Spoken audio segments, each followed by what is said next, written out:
Isang masayang pamilya ang nagharap-harap sa kanilang hapagkainan. Masayang nagluto ang kanilang ina. Ang dami, ang sasarap. Sushi, paborito ng kanyang mga anak at asawa. Ngunit siya ay may napansin. Puro gadget ang hawak ng kanyang mga anak. Hindi sila pinapansin ng mga ito. Maging ang kanyang mister ay ganun din. Laro dito, laro doon. Hindi ba talaga kayo kakain? Puro na lang kayo laro?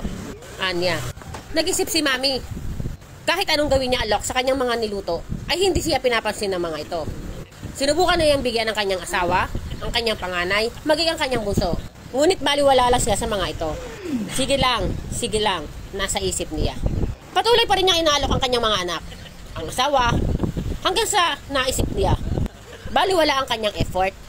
Wes, huwag na kayong kumain. Akin na yung mga pinggan nyo. Sige, magsipag, laro na lang kayo. At isa-isa na nga niyang iligpit ang mga inihain niya.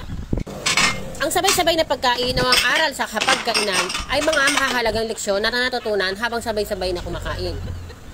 Gaya na lamang ng respeto sa magulang, pasasalamat sa biyaya, pagbabahagi ng pagkain at ang kahalagahan ng pagkakaisa at komunikasyon sa pamilya.